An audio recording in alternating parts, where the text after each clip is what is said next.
My dear student. तो आज से हम लोग अपना नया टॉपिक स्टार्ट करने जा रहे हैं और वो टॉपिक है कॉम्प्लेक्स नंबर। जैसा कि हमने पिछली क्लास में आपको बताया था कि हम लोग अगले क्लास से क्या पढ़ेंगे, कॉम्प्लेक्स नंबर। और ये आपका एक इम्पॉर्टेंट टॉपिक है और हर साल जेई मेन और जेई एडवांस में इसके क्वेश्चन ज़रूर आते हैं। कभी कभी तो एडवांस में 3 से 4 क्वेश्चन भी आ जाते हैं। तो बच्चों, इसको आप एकदम इम्पॉर्टेंट टॉपिक है, अच्छे से ध्यान देना।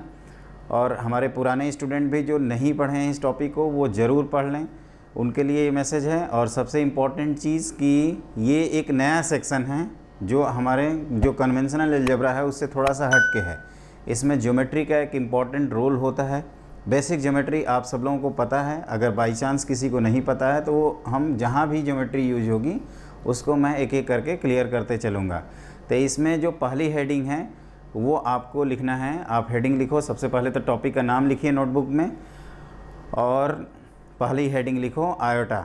और आयोटा की जो डेफिनीशन है वो iota is defined as iota equal to square root of -1। ये आप सब लोगों को पता ही है क्योंकि ये 9th-10th में ही इंट्रोड्यूस कर दिया जाता है कि iota is basically an imaginary number which is defined as square root of -1। एक चीज़ और ध्यान देना, ये कॉम्प्लेक्स नंबर की स्टार्टिंग जो होती है बेसिकली जो हम क्वाड्रेटिक इक्वेशन जो सॉल्व करते हैं और ऐसे क्वाड्रेटिक इक्वेशन जिनके रियल कोफिशिएंट हों और डिस्क्रिमिनेंट नेगेटिव आ जाता है तो फिर उसको आयोटा के फॉर्म में आपको आंसर लिखना पड़ता है।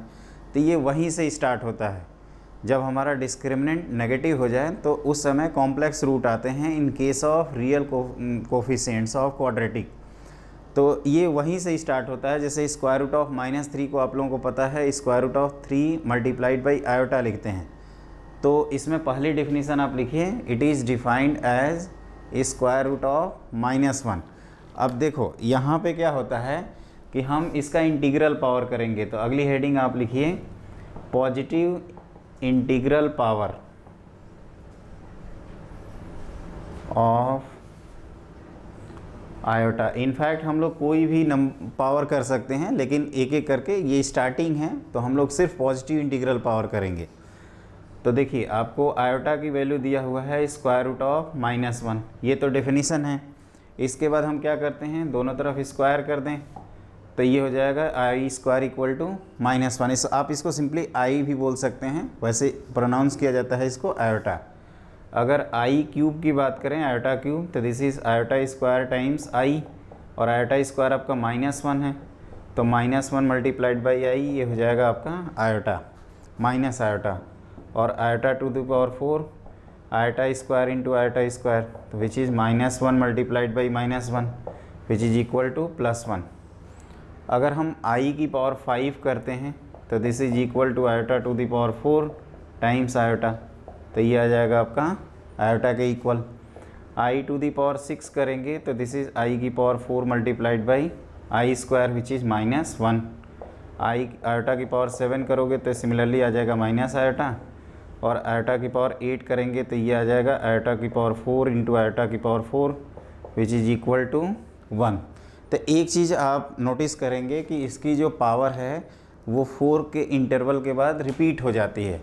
और जो 4 के मल्टीपल पावर करते हैं, जैसे आई की पावर 0 करें या आई की पावर 4 करें या आयोटा की पावर 8 करें या आयोटा की पावर 4 टाइम्स इंटीग्रल नंबर करें, तो उसकी वैल्यू कितनी आती है बताइए, तो 1। जैसे आयोटा की पावर 4 को हमने 1 लिखा, आयोटा की पावर 8 को भी 1 लिख दिया। उसी तरह से आयोटा की पावर 12 लिखा जाता तब भी 1, आयोटा की पावर 16 लिखते तब भी 1 आता। तो इनफैक्ट आप एक नोट करके रिजल्ट लिख सकते हैं, नोट करके लिखिए।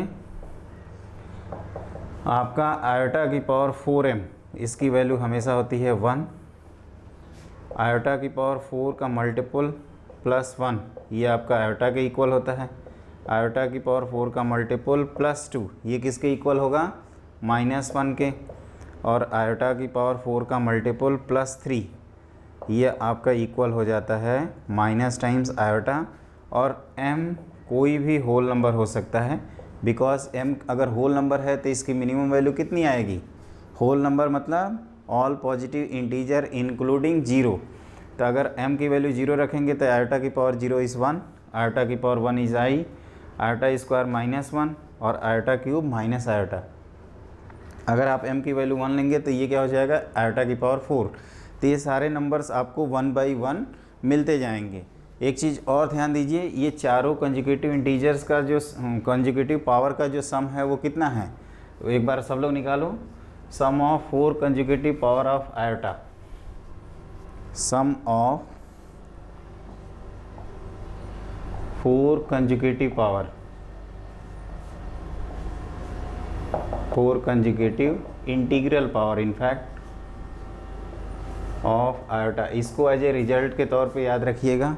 और ये वैल्यू कैसे आएगी, तो आयोटा की पावर 4m प्लस आयोटा की power 4m plus 1 plus iota की power 4m plus 2 plus iota की पावर 4m प्लस 3, और ये वैल्यू आ जाती है, अगर एक बार देखें तो आयोटा की पावर 4m 1, ये आ गया आपका iota, this is -1 minus iota, तो ये फाइनल आंसर आ जाएगा 0। क्लियर। तो कोई भी 4 कंजुगेटिव पावर हो, जैसे आई स्क्वायर, आई क्यूब, आई की पावर 4, आई की पावर 5, इन चारों का सम 0 है। आप स्टार्टिंग कहीं से भी कर सकते हैं, आई की पावर 101, आई की पावर 102 प्लस आई की पावर 103 प्लस आयोटा की पावर 104, ये भी वैल्यू कितनी आ जाएगी, तो 0 आ जाएगी। 4 कंजुगेटिव पावर ये आपका 0 आ जाता है। तो इस पे बेस्ड एक सिंपल सा क्वेश्चन बनता है, और क्वेश्चन है, आप लोग लिखो इसको, find the value of, find the value of summation r vary from 1 to 101 iota की पावर r, इसकी वैल्यू आपको निकालनी है। सब लोग क्वेश्चन अटेम्प्ट करिए।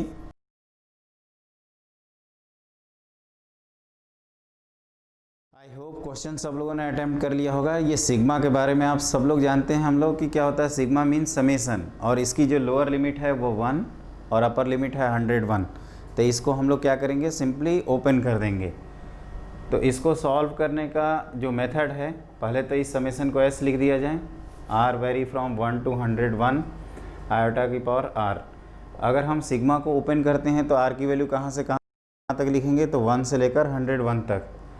तो i की power 1 plus iota square plus iota cube plus iota की पावर 4, इस तरह से हम लोग लिखेंगे। आयोटा की पावर 96, आयोटा की पावर 97, आयोटा की पावर 98, 99, 100 और लास्ट पावर 101।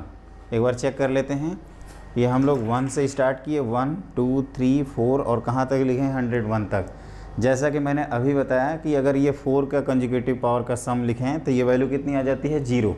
तो ये 4 के जो कॉम्बिनेशन हैं वो आपके 100 तक कितने आ जाएंगे, 0, और लास्ट पावर केवल बच जाएगी, क्योंकि 0 + 0 + 0 25 टाइम्स कितना आएगा, इक्वल टू 0। और लास्ट में लिखेंगे आयोटा की पावर 101, जिसको इस तरह से लिख सकते हैं, आयोटा की पावर 100 मल्टीप्लाइड बाई आयोटा, और ये 4m + 1 टाइप का है, तो इसकी वैल्यू कितनी आ जाएगी, तो this is equal to iota, iota की पावर 101। इसको कैसे लिखा जाएगा, तो आयोटा की पावर 100 मल्टीप्लाइड बाई आयोटा, और आयोटा की पावर 100 कितना होता है, ये 4 का मल्टीपल पावर है, तो इसकी वैल्यू मैंने कितनी बताई है, तो इसकी वैल्यू बताई है आपको 1 के इक्वल। तो 1 मल्टीप्लाइड बाई आयोटा ये हो जाएगा i के equal, which is equal to iota. तो ये इसका जो फाइनल आंसर है वो आयोटा है। इसको ऐसे ऑब्जेक्टिव एग्जाम में पूछा जा सकता है कि this is equal to a plus iota b, then find the value of a and b। तो ये कॉन्सेप्ट क्लियर हो गया आपको। अभी तक हमने बताया डेफिनेशन ऑफ आयोटा और आयोटा की पॉजिटिव इंटीग्रल पावर, और एक कंक्लूड किए हम लोग रिजल्ट की sum of 4 conjugative power of iota equal to 0। Clear. अब हम लोग अगली डेफिनेशन आप लिखिए, इमेजिनरी नंबर।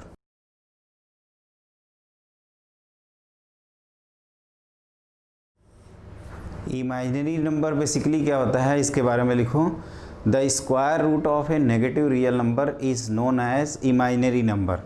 फॉर एग्जांपल आपका square root of -2, square root of -3, square root of -4, ये आपके इमेजिनरी नंबर्स हैं। तो आप इसके बारे में लिखिए, the square root of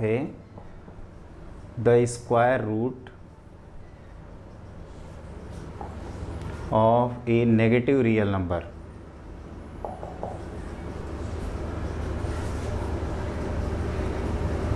is known as या इज़ एन इमेजिनरी नंबर, ऐसे सिंपली लिख सकते हैं, इज़ एन इमेजिनरी नंबर। और इससे इम्पॉर्टेंट जो रिजल्ट है वो सबसे पहला रिजल्ट ये है जो हम लोगों ने लॉगरिथम में भी लिखा था, square root of a b. इसकी value square root of a into square root of b हर केस में नहीं लिख सकते। यहाँ पे कंडीशन अप्लाई है, अगर ये दोनों ए और बी नेगेटिव हो जाएंगे तो ये फॉल्स हो जाएगा। मिनिमम ए और बी में एक टर्म आपका जब पॉजिटिव रहता है या एक टर्म जीरो रहता है, मतलब दोनों नेगेटिव नहीं हो सकते यहाँ पे। This is hold if at least one of a and b is non negative. तो आप लिखिए holds if at least one of a और बी इज़ नॉन नेगेटिव।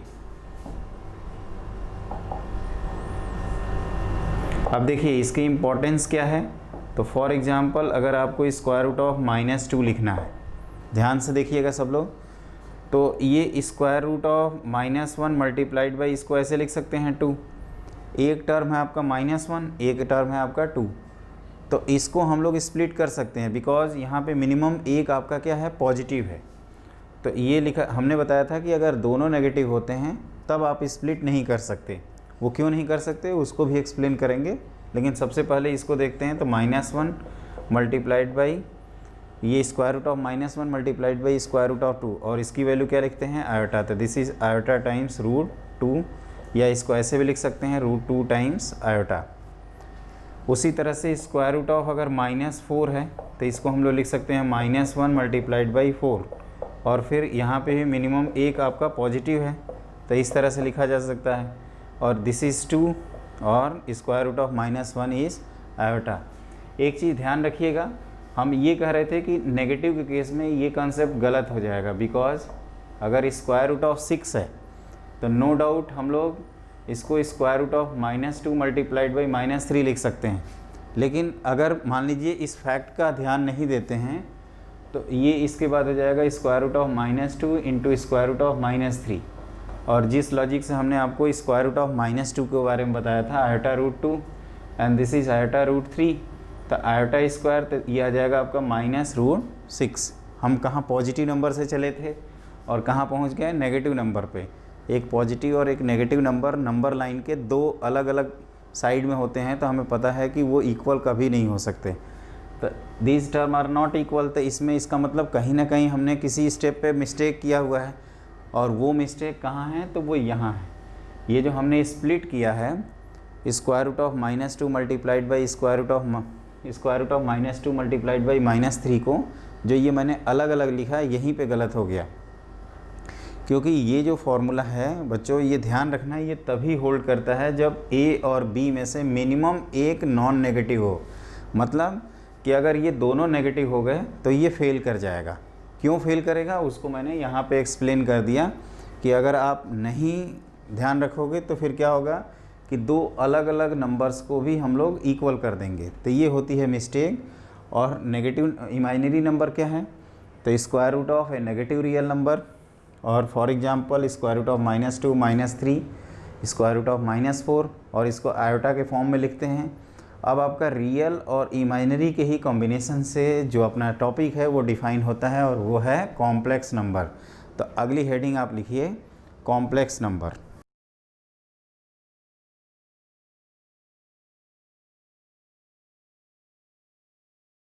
देखिए कॉम्प्लेक्स नंबर की जो डेफिनेशन होती है उसको डिफ़ाइन करते हैं। आप लिखो it is defined as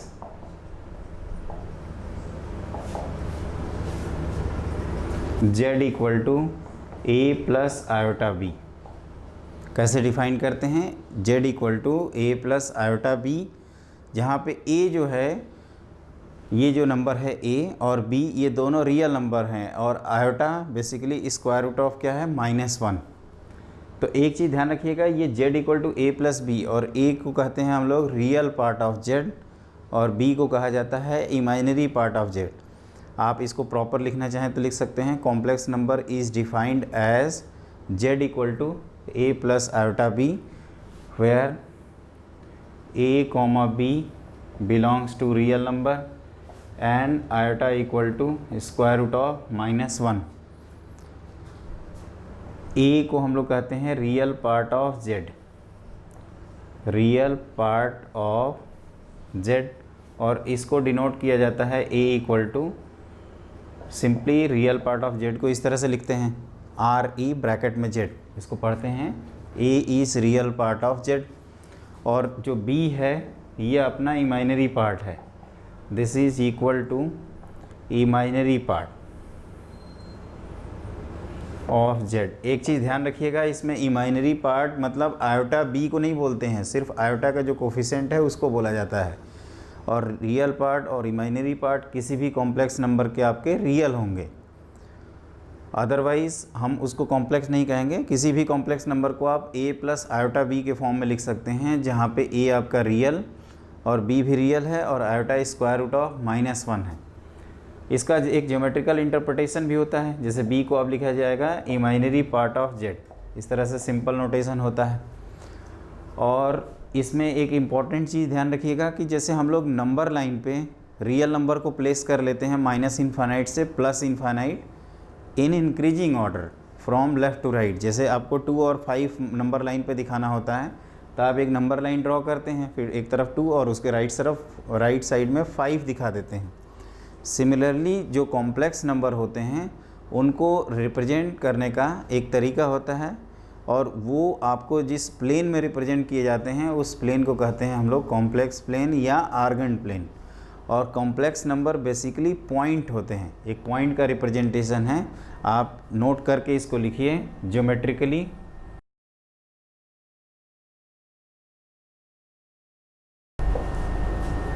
z equal to a plus iota b, obviously a and b are real number, आप चाहें तो उसको लिख सकते हैं a b belongs to real number, represents a point in complex plane. और इसी कॉम्प्लेक्स प्लेन को यहाँ पे कहा जाता है आर्गेंट प्लेन।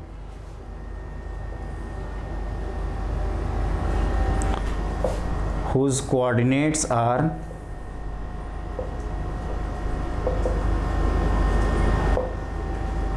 a, b। मतलब आपको किसी भी कॉम्प्लेक्स नंबर को दिखाना है तो आप क्या करिए, एक आर्गन प्लेन बना लीजिए और उसको जैसे z equal to a plus iota b है तो a, b से डिनोट कर देंगे। फॉर एग्जांपल इसको मैं आपको कॉम्प्लेक्स प्लेन में दिखा के बताता हूँ। तो सबसे पहले आप डेफिनीशन लिख लो, फिर ज्योमेट्रिकली ये क्या रिप्रेजेंट करता है। तो पहला पॉइंट है ज्योमेट्रिकली आपका ये पॉइंट रिप्रेजेंट करता है जिसका कोऑर्डिनेट है a, b, और ये पॉइंट कहाँ दिखाएंगे, कार्टेशियन प्लेन में नहीं, यहाँ पे कहा जाता है कॉम्प्लेक्स प्लेन। और कॉम्प्लेक्स प्लेन को ही नाम दिया जाता है Argand plane, ARGANT, Argand plane. और उस पॉइंट का कोऑर्डिनेट क्या होगा, तो a, b। अब हम लोग देखते हैं कि इसको आर्गेंट प्लेन में रिप्रेजेंट करने का क्या तरीका है और क्या नोटेशन है जो हम लोग फर्दर इस टॉपिक में यूज़ करेंगे। तो देखो इसको रिप्रेजेंट करने का तरीका है, ये अपने कार्टेशियन प्लेन की तरह ही होता है। It is perpendicular two mutually perpendicular line, और यहाँ पे भी इसको कहा जाता है ओरिजिन। ये आपका जो वाई एक्सिस है ये म्यूचुअली परपेंडिकुलर लाइंस हैं, इसको हम लोग कहेंगे आपका इमाइनरी एक्सिस। यहाँ पे नाम होता है रियल एक्सिस। और ये वो पॉइंट है जिसका कोऑर्डिनेट है a, b। अगर मान लीजिए a और b दोनों पॉजिटिव है तो इसको फर्स्ट क्वाड्रेंट में डिनोट करेंगे। अगर a नेगेटिव b पॉजिटिव है तो सेकंड क्वाड्रेंट में। अगर a और b दोनों नेगेटिव है तो थर्ड क्वाड्रेंट, a पॉजिटिव अगर b नेगेटिव है तो फोर्थ क्वाड्रेंट। जैसे आपको मान लीजिए कि फॉर एग्जांपल z1 एक कॉम्प्लेक्स नंबर है जो कि है 2 - 3 आयोटा, इसको दिखाना पड़े तो इसका कोऑर्डिनेट के फॉर्म में इसको लिखते हैं 2, -3। एक चीज़ ये भी ध्यान रखिएगा कि ये जो z equal to a plus iota b लिखा है इसको हम लोग इस तरह से भी लिख सकते हैं z equal to a, b। ये अंडरस्टूड होता है कि जो ऑर्डर्ड पेयर का पहला टर्म है ये आपका रियल पार्ट, और ये जो दूसरा टर्म है ये क्या है, इमाइनरी पार्ट। इस पॉइंट को आप ध्यान रखिएगा। और इसी को कहते हैं कॉम्प्लेक्स प्लेन। ये कार्टेशियन प्लेन की तरह ही होता है, बस हम एक्स एक्सिस ना लिख के इसको लिखते हैं रियल एक्सिस। और ये आपका इमेजिनरी एक्सिस, जो कोऑर्डिनेट ज्योमेट्री में इसको कहा जाता है वाई एक्सिस। ये आपका रियल, ये इमेजिनरी, ये ओरिजिन, सेम नेम है। और आपको कॉम्प्लेक्स नंबर को पॉइंट की तरह डिनोट करना है। कॉम्प्लेक्स नंबर बेसिकली क्या होते हैं, तो एक पॉइंट होते हैं। और सबसे इम्पॉर्टेंट चीज़, अगर हम दो कॉम्प्लेक्स नंबर लिखें तो दो पॉइंट जैसे रिप्रेजेंट करेंगे इन जनरल, और पॉइंट के बीच में कंपैरिजन नहीं होता है कि कौन सा लेस एंड ग्रेटर। तो हम लोग क्या कहते हैं कि inequalities are not defined in case of complex number because they represents a point. अगर हाँ, और हम पॉइंट्स का क्या करते हैं, कंपैरिजन नहीं कर सकते, इसी वजह से Z1 ग्रेटर देन Z2 या Z1 less than Z2 type की जो इनइक्वालिटी है वो मीनिंगलेस हो जाती है इस केस में। तो आप नोट करके इस पॉइंट को लिख लीजिएगा, इनइक्वालिटीज़ और not define in case of complex number. Inequalities are not defined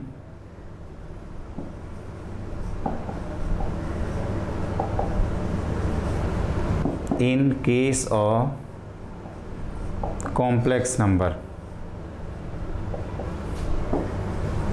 यहाँ पे इनइक्वालिटीज़ डिफाइन नहीं है, तो सिर्फ और सिर्फ क्या डिफाइन कर सकते हैं, तो इक्वालिटी डिफाइन कर सकते हैं। और दो कॉम्प्लेक्स नंबर को अगर हम इक्वल दिखाएं, इसका मतलब कॉम्प्लेक्स प्लेन में वो दोनों सेम पॉइंट रिप्रेजेंट कर रहे हैं। और दोनों सेम पॉइंट का मतलब क्या हुआ कि उनका रियल पार्ट भी मैच कर रहा है और इमेजिनरी पार्ट भी मैच कर रहा है। तो यहाँ से आता है आपका इक्वालिटी इन कॉम्प्लेक्स नंबर। तो अगली हेडिंग आप लोग लिखो, इक्वालिटी इन कॉम्प्लेक्स नंबर।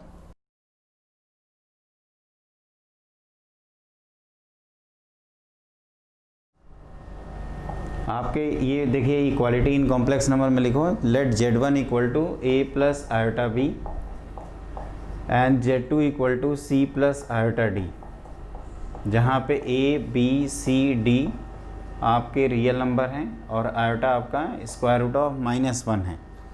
तो मैं ये कह रहा हूँ कि ये Z1 इक्वल टू Z2 तभी होगा जब ये दोनों सेम पॉइंट को रिप्रेजेंट करेंगे। और उसके लिए कंडीशन क्या है, तो दोनों का एब्सिसा सेम और ऑर्डिनेट सेम होना चाहिए। कॉम्प्लेक्स प्लेन में अगर बात करें तो उसी को लिखा जाता है कि Z1 equal to Z2, this implies and implied by A equal to C and simultaneously B equal to D। ये तभी होल्ड करेगा, अदरवाइज़ नहीं होल्ड करेगा। अगर हम सिर्फ एब्सिसा को मैच कराएं, एब्सिसा ऑर्डिनेट हम लोग कोऑर्डिनेट ज्योमेट्री में ये टर्म यूज़ करते हैं। यहाँ पे आप कहते हैं रियल पार्ट और इमेजिनरी पार्ट, तो उसको कोरिलेट कर सकते हैं आप। यहाँ पे बोलने के लिए एब्सिसा भी कह सकते हो इसको। वैसे इसका एग्जैक्ट नेम रियल पार्ट और इमेजिनरी पार्ट है, इस बात को आप लोग ध्यान रखिए। तो हम ये कह रहे हैं कि इन दोनों को सेम पॉइंट रिप्रेजेंट करना है, तो कंडीशन क्या होनी चाहिए, तो पहली कंडीशन होनी चाहिए कि रियल से मैच कर जाए और करस्पॉन्डिंगली मतलब साइमल्टेनियसली आपका दोनों के इमेजिनरी पार्ट भी इक्वल हो जाएं। तो ये आपको ध्यान रखना है, इस पे बेस्ड बहुत सारे क्वेश्चंस बनते हैं। जैसे दो कॉम्प्लेक्स नंबर को इक्वल कर दिया जाएगा और पूछा जाएगा कि वेरिएबल्स की वैल्यू निकालिए।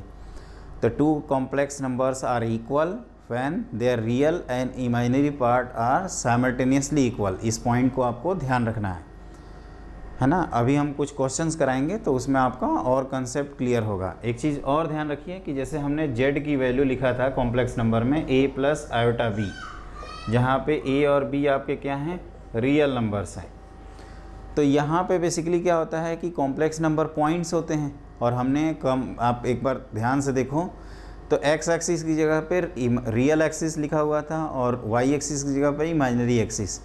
तो अगर कॉम्प्लेक्स नंबर प्योरली रियल है, मतलब वो अगर x एक्सिस पे लाई कर रहा है हम अपने रियल एक्सिस पे, तो वो यहाँ पे आएगा b इक्वल टू 0। तो आप सबसे पहला लिखिए, complex number is purely real when b equal to 0। और दूसरा होता है इसमें प्योरली इमेजिनरी। तो ये प्योरली इमेजिनरी मतलब अगर हम इमेजिनरी एक्सिस पे लाई कराना चाहते हैं तो इसके लिए कंडीशन होनी चाहिए a की वैल्यू 0। और एक टर्म हम लोग यूज़ करते हैं सिंपली इमेजिनरी। इमेजिनरी का मतलब होता है कि आपका जो b है वो प्रेजेंट होना चाहिए, मतलब b 0 नहीं हो सकता। मतलब b की जब प्रेजेंस रहेगी तभी हम लोग क्या बोलेंगे उसको, इमेजिनरी नंबर। और एक चीज़ ध्यान रखना बच्चों कि जैसे हम लोग कॉम्प्लेक्स प्लेन में ये बनाए थे अभी थोड़ी देर पहले, दिस इज रियल एक्सिस और ये है आपका इमेजिनरी एक्सिस, इसको हम लोग कह रहे थे ओरिजिन। ठीक है, तो ये ध्यान रखिए ये दोनों लाइनों पे लाई कर रहा है, रियल एक्सिस पे भी लाई कर रहा है, आपका इमेजिनरी एक्सिस पे भी लाई कर रहा है। तो जो जीरो है उसको कॉम्प्लेक्स नंबर के टर्म्स में zero is purely real as well as purely imaginary, because ये दोनों लाइनों पे लाई कर रहा है, ये आपकी रियल एक्सिस और ये आपकी इमेजिनरी एक्सिस। इस वजह से यहाँ पे जीरो को हम लोग purely real as well as purely imaginary बोलते हैं। तो इस पॉइंट को आप चाहें तो लिख सकते हैं कि zero is purely real as well as purely imaginary number. ये हमने कंसेप्ट क्लियर कर दिया। फिर क्या क्लियर किया कि अगर दो कॉम्प्लेक्स नंबर को सेम करना है, मतलब सेम पॉइंट रिप्रेजेंट करने हैं, तो इसका मतलब उसके रियल और इमेजिनरी पार्ट साइमल्टेनियसली इक्वल होंगे। फिर हमने आपको बताया कि अगर प्योरली कॉम्प्लेक्स नंबर है, मतलब पॉइंट्स आपका प्योरली रियल एक्सिस पे लाई करना चाहिए, और ये कब होगा, जब आपका ऑर्डिनेट पार्ट कोऑर्डिनेट ज्योमेट्री के रिप्रेजेंटेटिव वो क्या आ जाएगा, जीरो। तो बी की वैल्यू हमने जीरो कर दिया। अगर वाई एक्सिस पे चाहिए तो ए की वैल्यू जीरो करना होगा, और अगर इमेजिनरी चाहिए तो बी की वैल्यू नॉन जीरो करनी होगी। मतलब इमेजिनरी के लिए रियल एक्सिस को छोड़ के पॉइंट कहीं भी लाई कर सकता है, उसको नॉर्मली इमेजिनरी भी बोलते हैं। वैसे हम लोगों के जो मतलब की चीज़ है जो एग्ज़ाम में पूछी जाती है वो ये दोनों पार्ट आते हैं, प्योरली रियल। और ये ध्यान रखिएगा बच्चों कि ये सारी चीज़ें कनेक्टेड हैं। आगे जब हम लोग तीन इंपॉर्टेंट टॉपिक कंजुगेट, मॉडुलस और आर्गुमेंट पढ़ेंगे तो इन सब का एक इम्पॉर्टेंट रोल आ जाएगा। तो ये अभी से ध्यान रखो कि a प्लस आयोटा बी में प्योरली रियल की क्या कंडीशन है। तो प्योरली रियल की कंडीशन है, इस पार्ट को गायब कर देते हैं, मतलब b की वैल्यू जीरो, आयोटा तो आपका जीरो हो नहीं सकता है, this is square root of -1। तो जीरो करने का ऑप्शन किसके पास है, आपके पास b के पास। अगर आप चाहते हो कि प्योरली रियल हो जाए तो आपने b को जीरो किया, और इमेजिनरी के लिए आप चाहोगे कि ये पूरा दिखे तो आप a को जीरो कर देंगे ताकि वाई एक्सिस पे लाई कर जाए, इमेजिनरी एक्सिस पे। और अगर इमेजिनरी चाहिए तो हम b की वैल्यू नॉन जीरो कर देंगे। तो अभी तक हम लोगों ने प्योरली रियल, प्योरली इमेजिनरी के बारे में पढ़ लिया। अब इससे रिलेटेड कुछ अलजेब्राइक मैनिपुलेशन होते हैं जिसको आपको ध्यान रखना है। तो आप लिखिए अलजेब्रा इन कॉम्प्लेक्स नंबर, या अलजेब्रा ऑफ कॉम्प्लेक्स नंबर भी लिख सकते हैं। तो देखिए अलजेब्रा ऑफ कॉम्प्लेक्स नंबर में ये दो कॉम्प्लेक्स नंबर हम लोग एज्यूम करते हैं, एक Z1 जिसकी वैल्यू है a प्लस आयोटा बी, और दूसरा है आपका Z2 c plus iota D, जहाँ पे a b c d आपके रियल नंबर्स हैं, a b c d are real numbers. आपको ये ध्यान रखना है कि एडिशन, सब्ट्रैक्शन, मल्टीप्लिकेशन और डिवीजन में आई को, आयोटा को जस्ट एक पॉलिनोमियल या वेरिएबल की तरह ट्रीट करना है, और इसकी जो पावर आपने पढ़ रखी है उसको यूज़ करना है। जैसे आपको कहीं भी आयोटा स्क्वायर आ जाता है तो उसकी वैल्यू क्या लिख देंगे, -1। आयोटा क्यूब आ जाएगा तो उसकी वैल्यू माइनस आयोटा। तो ये कंसेप्ट आपको ध्यान रखना है और सिंपल एक वेरिएबल की तरह ट्रीट करना है। जैसे अगर हम एडिशन के बारे में अगर बात करें, एडिशन ऑफ कॉम्प्लेक्स नंबर, मतलब हम Z1 प्लस Z2 चाहते हैं, और Z1 प्लस Z2 क्या हो जाएगा, तो a plus c plus iota times b plus d. तो ये हो गया एडिशन करने का तरीका, a plus c plus iota times b plus d. इसमें एक दो कंसेप्ट हैं वो ध्यान रखिएगा कि ये जो एडिशन है, पहली बात तो इसके जो भी रिजल्ट आ रहे हैं वो a plus iota b form में आ रहे हैं, तो ये हमेशा कॉम्प्लेक्स नंबर को बिलोंग करेगा। कॉम्प्लेक्स नंबर को कैपिटल C से दिखाया जाता है, capital C denotes for set of complex numbers. तो पहला नोट पॉइंट ये है। दूसरा है कि Z1 प्लस Z2 की जो वैल्यू है this is equal to Z2 plus Z1, मतलब ये कम्यूटेटिव लॉ को फॉलो करता है। अगर तीन कॉम्प्लेक्स रहते, तीन कॉम्प्लेक्स नंबर्स, तो वो एसोसिएटिव लॉ को फॉलो करते, equal to Z1 plus Z2 plus Z3, मतलब ब्रैकेट शिफ्टिंग कर सकते हैं। फोर्थ होता है, इसमें कहते हैं Z plus zero equal to कितना आता है, Z। तो जीरो को कहते हैं आइडेंटिटी एलिमेंट, आइडेंटिटी एलिमेंट। और लास्ट पॉइंट इसमें होता है फॉर एडिशन, आप चाहें तो पूरा लिख लीजिए, फॉर एडिशन। और लास्ट है कि अगर हम बात करें कि Z में वो कौन सा कॉम्प्लेक्स नंबर ऐड करें जिससे वैल्यू जीरो आ जाए, तो आप क्या बोलोगे, -Z। तो इस -Z को बोलते हैं एडिटिव इन्वर्स। ध्यान रखना है, ये जेईई मेन के पेपर में आता है। एक कॉम्प्लेक्स नंबर दे देगा, उसको सिंप्लीफाई कराएगा और पूछेगा कि उसका एडिटिव इन्वर्स बताइए। तो आपको पहले से पता होना चाहिए कि एडिटिव इन्वर्स माइनस जेड को बोला जाता है। पहले हम लोग जेड को क्या करते हैं, वैसे क्वेश्चंस में a plus iota b form में लिख लेते हैं, उसके वो मेथड भी हम बताएंगे आपको। और जैसे आपका a प्लस आयोटा बी लिख लिया आपने, तो उसका एडिटिव इन्वर्स हो जाएगा minus a minus iota b. तो ये चीज़ लिखिए, minus z is additive inverse, additive inverse of z. जैसे फॉर एग्जांपल अगर आपको पूछा जाए कि additive inverse of 2 minus 3 iota, ये कितना लिखोगे? Additive inverse of 2 minus 3 iota लिखा जाएगा। इसमें एक नेगेटिव से मल्टीप्लाई कर दीजिए, तो जैसे -2 प्लस 3 आयोटा। और कैसे पहचानेंगे कि हम आंसर सही लिख रहे हैं या गलत? तो आप क्या करिएगा, दोनों को ऐड कर दीजिएगा। अगर वैल्यू 0 आ जाती है इसका मतलब आंसर सही है, अगर वैल्यू 0 के इक्वल नहीं आती है इसका मतलब आंसर हमने कहीं ना कहीं मिस्टेक कर दिया है। तो एक बार ऐड करेंगे तो 2 और -2 कैंसिल आउट हो जाएंगे, और 3 आयोटा और -3 आयोटा भी क्या होंगे, वो भी एक दूसरे को कैंसिल कर देंगे। तो ये आपका कॉन्सेप्ट है Z1 plus Z2 complex number. Commutative law, associative law यहाँ पे होल्ड करता है। 0 आइडेंटिटी एलिमेंट होता है और -z इज़ एडिटिव इन्वर्स। तो ये रहा एडिशन। सिमिलरली हम लोग सब्ट्रैक्शन और मल्टीप्लिकेशन के बारे में पढ़ते हैं। तो अगली हेडिंग लिखो, सब्ट्रैक्शन। तो देखिए, अगर आपको Z1 माइनस Z2 करना है तो this is equal to a minus E. जैसे हमने बताया है कि i को जस्ट एक वेरिएबल की तरह ट्रीट करना है, plus iota times b minus D, and this is also a complex number. तीसरा होता है आपका मल्टीप्लिकेशन। तो मल्टीप्लिकेशन में क्या करेंगे हम लोग, इन दोनों को मल्टीप्लाई कर देंगे, Z1 Z2। और इसको आपको रिजल्ट को याद नहीं रखना है, आपको बस प्रोसेस के बारे में याद रखना है कि ये a plus iota b multiplied by c plus iota d. तो a मल्टीप्लाइड बाई सी हो जाएगा AC, फिर a आयोटा डी, फिर iota b c plus iota square b d. तो हमने बताया था कि आयोटा स्क्वायर की वैल्यू -1 आप लिख देंगे, तो इसका रियल पार्ट हो जाएगा AC माइनस बी डी, और यहाँ से I कॉमन लेंगे तो AD प्लस BC। इसको याद मत रखना, बस ये मल्टीप्लाई करने वाला जो प्रोसेस है, टर्म बाय टर्म हम मल्टीप्लाई कर देंगे, और ये भी a plus iota b form में आ जाएगा। इसमें भी नोट पॉइंट करके हैं कि जो Z1 Z2 है ये हमेशा एक कॉम्प्लेक्स नंबर आएगा।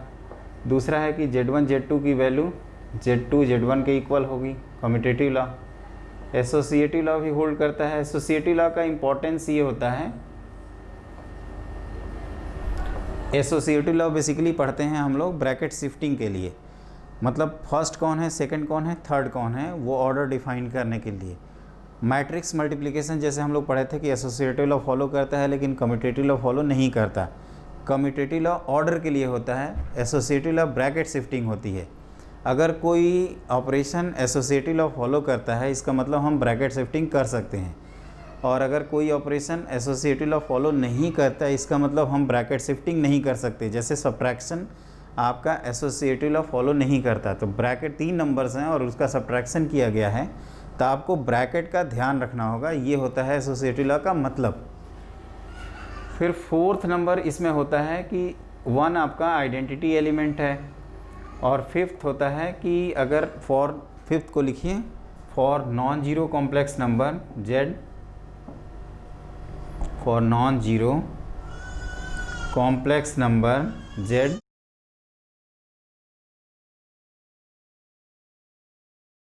आप ये लिख सकते हैं Z मल्टीप्लाइड बाई 1/Z कितना होगा आपका 1।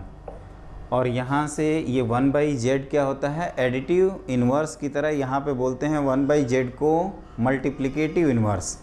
तो एक इम्पॉर्टेंट पार्ट है, इसको आप लोग लिखो कि multiplicative inverse of Z is, आप लिखिए मल्टीप्लिकेटिव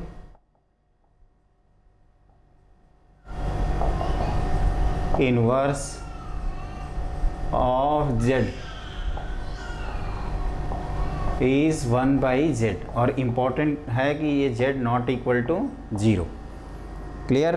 क्योंकि अगर 0 से हम डिवाइड करेंगे तो division by 0 is not defined, तो अगर z की वैल्यू 0 हो गई तो ये टर्म आपका डिफाइंड नहीं होगा। और मल्टीप्लिकेटिव इन्वर्स होता है 1/z, जैसे 2 - 3 आयोटा का मल्टीप्लिकेटिव इन्वर्स क्या लिखेंगे, 2 - 3 आयोटा का मल्टीप्लिकेटिव इन्वर्स 1/2 - 3 आयोटा। अब इसमें अगली हेडिंग होती है डिवीजन, तो उसके बारे में लिखिए, हेडिंग लिखो डिवीजन। देखिए अगर दो कॉम्प्लेक्स नंबर को डिवाइड करना है,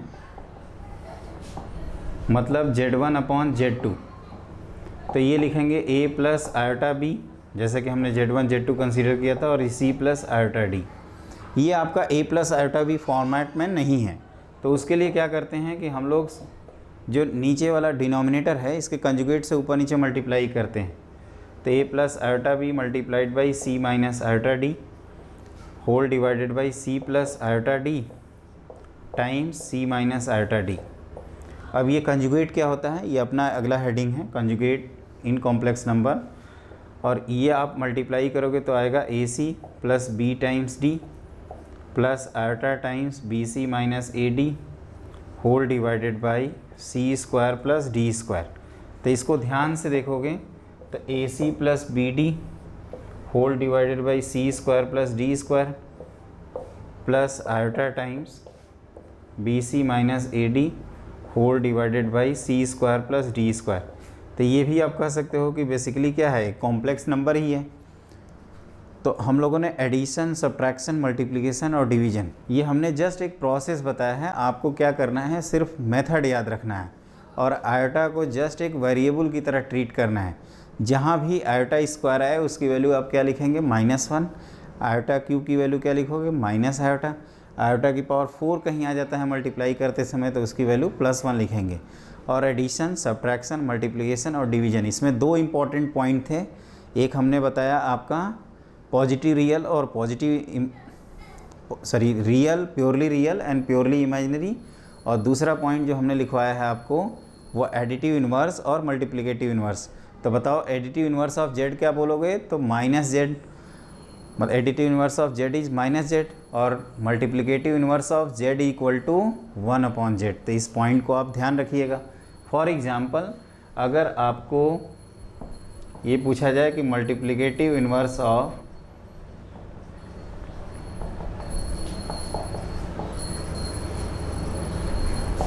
टू - 3 आयोटा, तो इसकी वैल्यू लिखा जाएगा 1/2 - 3 आयोटा। और ऊपर नीचे अगर कंजुगेट से मल्टीप्लाई करते हैं तो this is 2 - 3 iota multiplied by 2 + 3 iota. और आप देखोगे ये हो जाएगा 2 + 3 iota whole divided by 30। Clear. तो अभी तक बच्चों हम लोगों ने basic definition of complex number, addition, subtraction, multiplication और डिवीजन पढ़ लिया। इसको आप अच्छी तरह से क्लियर कर लेना, क्योंकि जो अगली क्लास है उसमें सभी ये सारी चीज़ें यूज होंगी। और पहले हम क्या करेंगे, 1-2 क्वेश्चंस कराएंगे और फिर हम लोग कंजुगेट ऑफ कॉम्प्लेक्स नंबर के बारे में पढ़ेंगे। तो ये एक इम्पॉर्टेंट क्लास है और इसको आप अच्छे से पढ़ लीजिएगा, क्योंकि मैं बार बार बोल रहा हूँ कि आपको जो सेकंड क्लास हम लेंगे उसमें देखिएगा ये जितनी सारी चीज़ें बताए हैं उन सब का कहीं ना कहीं यूज होगा। जैसे एडिटिव इन्वर्स आ जाएगा, कहीं मल्टीप्लिकेटिव इन्वर्स आ सकता है। और जिन बच्चों ने हमारे चैनल को सब्सक्राइब नहीं किया है वो सब्सक्राइब ज़रूर कर लेंगे, ताकि आगे की जो क्लास है उसकी इन्फॉर्मेशन आपके पास पहुंच जाए। और आज की क्लास के लिए बस इतना ही। Have a great day.